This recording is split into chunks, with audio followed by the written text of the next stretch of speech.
What are you laughing at? I should have saved this and this for now. How you go into video mode straight away? You're talking, and then you go record. Well, do you know what? I hadn't quite realised it was live. Hold on. Good evening, everyone. Good evening. Good evening, everyone. Oh, just as always, waiting to see if anyone comes online to this Ask an Expert number 9. Number 9. I know, it's really fantastic, but I can't believe we've been doing it for 9 weeks now. It's been good, isn't it? No, I've really enjoyed it, and I really like hearing what people ask. And it's been a really nice organic little growth as well. Because Hi, Sam Weller Jr. Hello, Sam Weller Jr. But we've been tapping away, and you guys have been tapping away. It's been nice to see, and we hit 600 Instagram followers today, which is quite exciting. Bear in mind we're quite new still. What else happened this week? Well, we've had a really interesting week, haven't we? Because Sam has decided where's my shirt, so I will answer the shirt question in a moment. Yeah, we got sparkle instead today. Yes.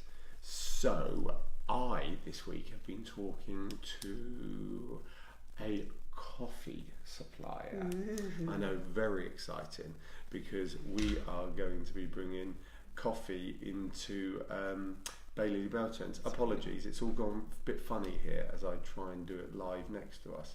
So bear with me. So yes, been talking to a coffee supplier, and we should be live with coffee very soon indeed in our shop. In our shop.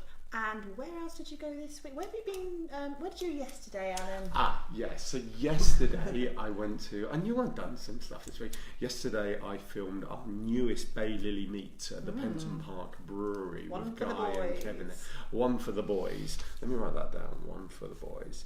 And basically, I sat in their brewery with them and filmed it. And we had a beer and we talked about bars and ale and all sorts of things.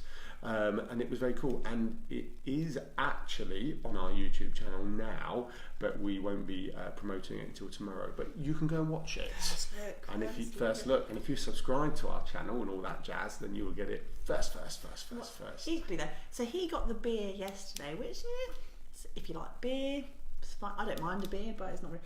I am going to be filming on Saturday. You are. Who are you filming with? Much more exciting. Or what do they do? Don't say who it is, but who are you filming with? It's a company that we worked with for a few years with various on the event scene and stuff, and they do deck chairs and event hire, things like that. And they have just launched their own gin, craft gin. Boom! So interestingly, I'm putting this out there because I've put this out there a few times recently. I think coffee is going to be the new gin. I don't care. But like gin. No. That wasn't a diss. So where like gin's had a massive burst in the past few years, I think the next few years are about coffee. When I'm wrong, please send the link to this video back to me. I don't really care if coffee's the new gin, because ultimately I get to film on Saturday with gin, which is my favourite thing. That is fine. We are. So I didn't say the name. Anywhere Gin. Anywhere Gin. I thought you were holding the name. No, these guys get first look. It's fine. Yeah, first look. Anyway, answering the question, where's my shirt? Sam, I thought this evening I would wear my sparkly. I don't think you can quite get the sparkle. Well, I can see the light a bit more. I can see the sparkles. Look at that. This was bought for me for my stag do in Las Vegas. 13 of us went. There's a picture of us all wearing white Speedos in a swimming pool. Don't find it. This was bought for me as a joke, and I've kept it and worn it ever since. You mentioned white Speedos in Las Vegas. Would you like to tell the story about your white Speedos in Las Vegas? Very quickly, my stag do. I said to my best man, I didn't stitch him up for his, and he said, don't worry, Alan, I won't stitch you up. Somehow in conversation, we all agreed to wear white Speedos in the swimming pool and thought this would be funny. My best man decided to swap my Speedos out for a white thong, which was kind of funny, but no man looks good naked. Not even a pasty white English man. Yeah, especially not pasty white English man who's been drinking a lot of beer. Also, what happened was the thong went see-through, and as a stag do dare, I had to dance on a podium in the swimming pool, So we all got asked to leave. Yes, but I kept a sparkly jacket. Anyway, let's move on because we haven't got a direct question. But if you have one, please feel free to ask it tonight. Anything we can help with. Yeah, we had one from our favourite Sylvie. Well done. Yes, we did. Sorry. Sylvie didn't actually ask a question this week, but she's asked for a discussion point on either tonight or to be put on a poll kind of style on the group for this week. So we're going to do that. And she was asking quite right. As you're all having outdoor style ceremonies and events and stuff, what are you doing about your makeup and hair? Are you going, obviously, you might be going more of a natural look, and are you doing that yourself, or are you getting a makeup artist or hairstylist in to do that for you? And if you're doing it yourself, what kind of hints and tips have you got for doing your makeup so it looks cool, quirky, event sort of wedding event styly, but not too heavy? So we will put a poll on the group, Sylvie, for this, I think, and then we can have a chat about that, a bit of a discussion point. Yeah, I think that's really interesting, because that dawned on me this morning when I put the poll in the group this morning, and I suddenly dawned on me that actually there's not just two reasons for an outdoor wedding or kind of background themes, but there are two, I think, main ones. And one is like a festival wedding, and the other one is sort of a naturalistic, sort of natural, is that a word? It is now. Natural wedding, you know, and it's only just dawned on me. Ethereal. Yeah, is that the word? Yeah, there's lots of I can't even say that, so I'm not going to say it. So yeah, I find that really interesting. And the poll this morning about what extras you're having at your wedding, I kind of really made me think about. You just pointed. It's really important to sort of stress a bit more that, and I put this in the post today in my admin post. Not one idea fits all outdoor weddings. Totally. They really don't, and I think a lot of people hear the phrase outdoor wedding, and currently the buzzword or buzz phrase is Wedfest. And I don't think all outdoor weddings are a Wedfest. No, I think personally, I think that's stopped. I think Wedfest was last year. It's still carrying on, but I think that there are more still traditions and sort of English country wedding style, or woodland wedding, or like I say, ethereal weddings, or more themed kind of naturalistic boho. I think that's coming back in, and I don't think it all fits under the same umbrella of outside wedding must be a wedfest. I think there are plenty of ways. That is true. The wedding we did last year with the Persian rug aisle, that was definitely more of the kind of natural ethereal whatever wedding. And yeah, I can see that now. It definitely wasn't festival. So no, yes. And I think your makeup can reflect that.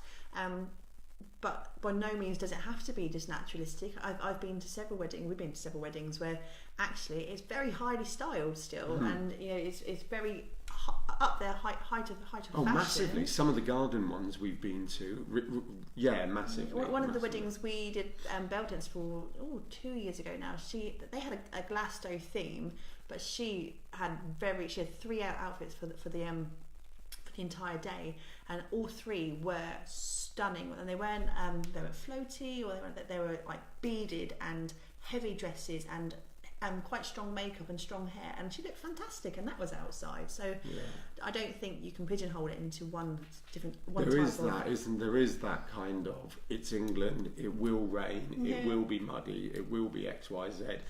And actually, you know, look at our countryside. We've got some of the most beautiful countryside in the world. I sound quite emotional, actually. I'm still a little bit ill, coming out of the cold. If you check out the blog that I posted this week on the group as well, it's the Dorset wedding done by Ruby Love Photography, and that's basically from a country manor house overlooking, I think it might be Kimmeridge. And that is completely the opposite end of the spectrum to your Wedfest style wedding. It was very much English country garden, but with an outdoor service to die for. I don't know if you've seen the photos. Absolutely stunning. They were very lucky with their almost Ibiza type wedding and weather, really. Yes. So we have 3 people on, and I appreciate one of them might be you, Alan. Does anyone have any questions today? Sam Weller Jr., who happens to be my brother. Get off, Sam. Do you have anything you'd like to ask us? What's that, Alan? Alan hates telling stories. I was telling my stag do white speedo story. Well, look, whilst in case anyone's typing, you've got to give them a second. So I borrowed this from another wedding group I'm in, and I felt this was really, really important and worth talking about, especially as we are ultimately suppliers. So someone's put, "Hi everyone, I think I've been doing this wedding thing all wrong.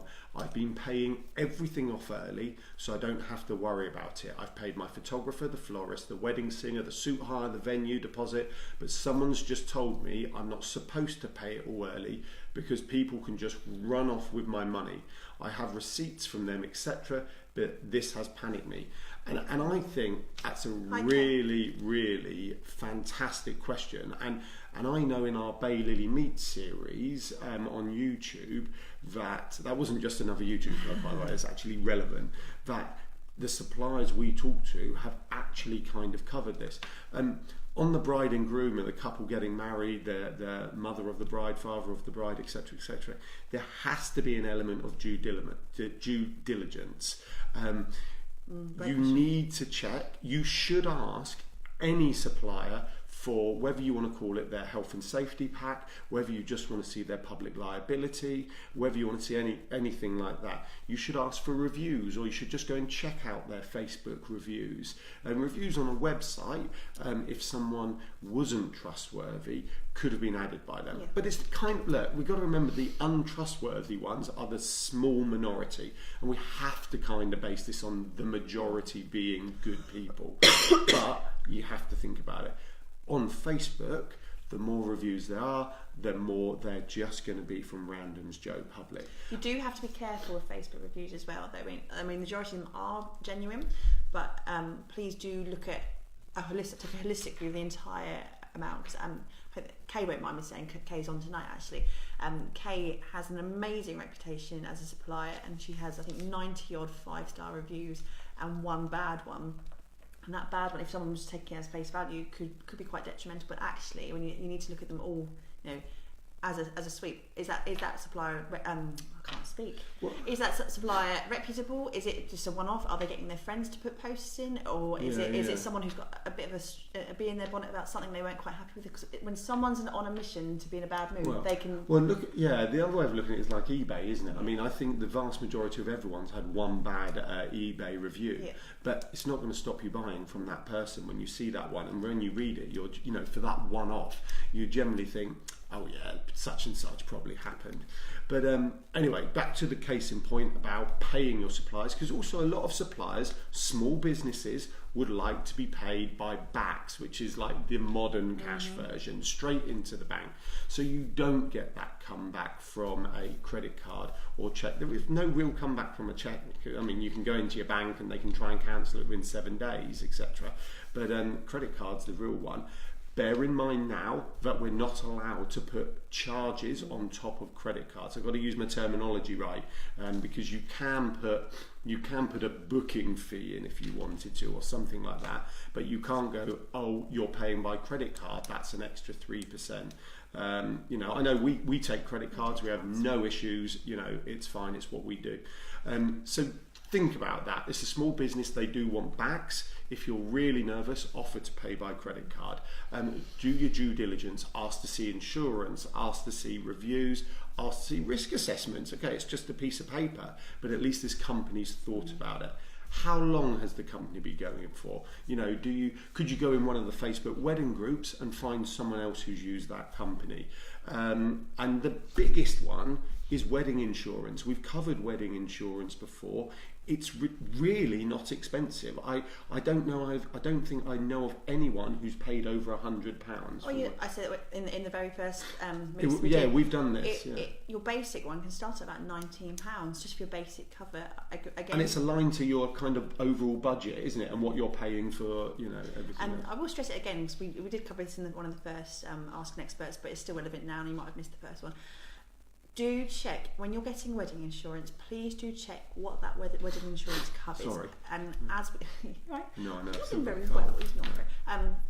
As the majority of you are getting married outside, do check that they cover outdoor wedding suppliers and things like marquees, because marquee specific cover is very separate to your standard Debenhams £19 cover that you might get for a country house manor or whatever.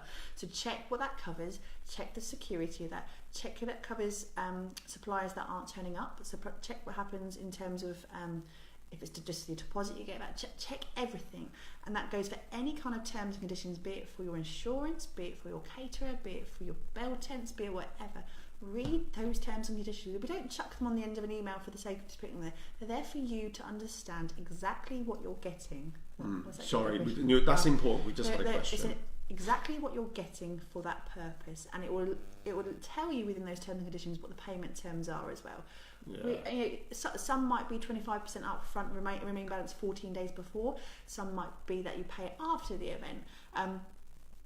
You've got to realise it's a two-way street as well. You have to be able to trust in your supplier to be delivering their product at the end of it. But on the flip side, your supplier is a business, and they need to be able to trust that their customer is going to pay at the end of it as well.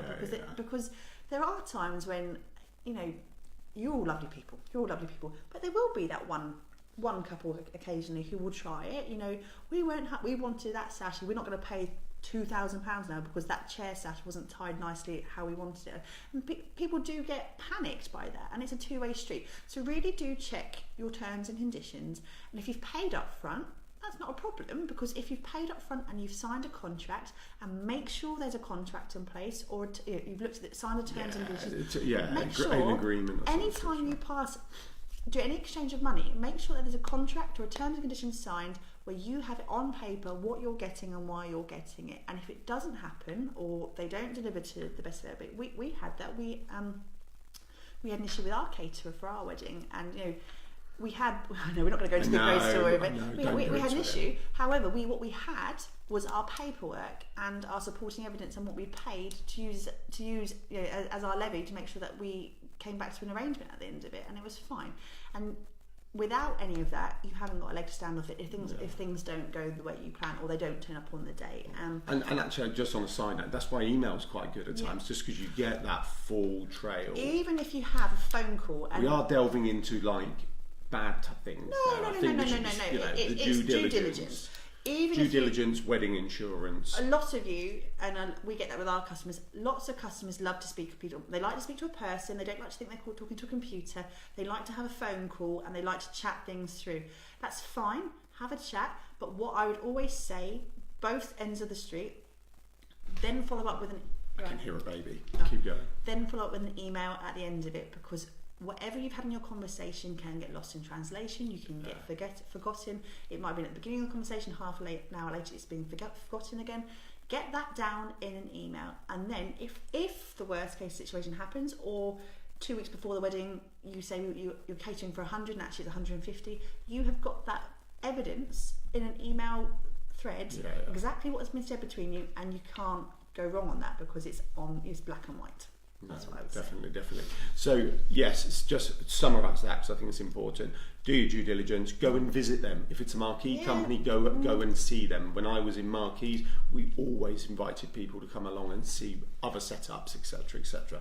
Due diligence. Go and see them. Public liability reviews, etc., etc. Wedding insurance, no issues paying early. It's the way the world works. Don't panic if you have to pay up front. No. It's not the end of the world. Okay, I think that's really, and I can see us coming back to that type of question every few weeks, because it is so important. Helen Day. Hi Helen. She's asked, not strictly an outdoor question. Okay. Doesn't matter, because many things cross all indoors and outdoors. I don't know. Sorry, weddings. Lost it. Yes, but still relevant. How long do those round paper lanterns take to construct? We have 48 today. Short story. We're doing a marquee once, and one of my business partners said to the bride, "No worries, we'll do all your paper lanterns and fairy lights for you." Oh my! Included in the price, no extra cost. Oh my goodness! The paper are you talking about the balls, or are you talking about the fluffy pompoms? The fluffy ones. Oh my! I'd forgotten about the. Oh my goodness! The ones where you put the lampshade to be style fair, ones. The circular lampshade ones can take about. No, they're fine. No, they are fine. They're fine. The circular. Oh, the puffy ones. Oh. Shush! Just chill out. The circular ones. Balls. Helen, balls. They're easy. They're balls or just balls to it? No, it's a joke. Shush! Sorry, I'm getting exciting. The circular ones are actually quite easy because they're already pre-made. They're all concertinaed. Open it out, put the metal through, stretch it out, done. The paper pom-poms I cannot stand. Don't buy them. They are beautiful. They are beautiful. And they can look stunning. However, Alan's business partner Tom, he got married. Don't mention his name. Tom. Tom got married 2 years ago. I know. 2 years ago, and 2 seconds. They had underestimated how long their marquee was going to take to decorate, and then his partner Zoe went, Emily, I've got all of this to do, can you help me? And I went, and then I took them all away because we went off to do some errands and stuff, and I was doing them in the car, pulling all the layers apart for about 4 hours. And I kid you not, it took me forever, and there was... Can we do that? Can we do a video one day, like a real time? Yeah, on a pom-pom versus the balls. Balls are great. Right, balls are great. Is Helen having a marquee? Do you know this? Yes, she's having a capri. Capri marquee with linings? No. Okay. I was just wondering about attaching them to the roof. I can't think what the inside of a capri marquee is like. So I think I'm going to end up putting yes. it up anyway. I'm going to be putting it up anyway with a rubber what, and you're going to call me in to help? Yeah. Right, okay. I think that's it. Unless anyone's got any quick questions, I think we are going to wrap up for tonight. If you do, quickly chuck it up. Otherwise, I'm going to finish us off. I just pressed the button. No questions, just lurking, a smiley face. Laura, we love the lurkers. Welcome.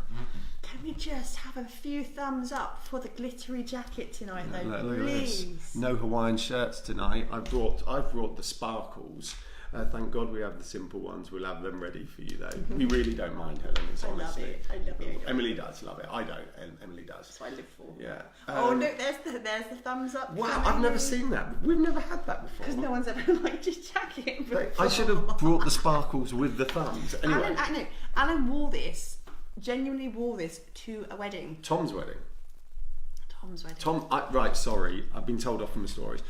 I said, Tom, what's the dress code? You know, it's a wedding, but he said, mate, wear what you want. Like. He's a very, very, very good friend of mine. And I said, you sure you're okay? I said, I'm not gonna, wow, hearts and smiley faces. I said, I'm not gonna upstage anyone. I promise, because I have my moments, but, I like to try and be different. So I wore this with... What colour trousers? I know what colour trousers they were. I think it was my pink trousers and my baby blue shirt. Now, I'm going to be honest, I'm a confident chap. I don't know if that comes across or not.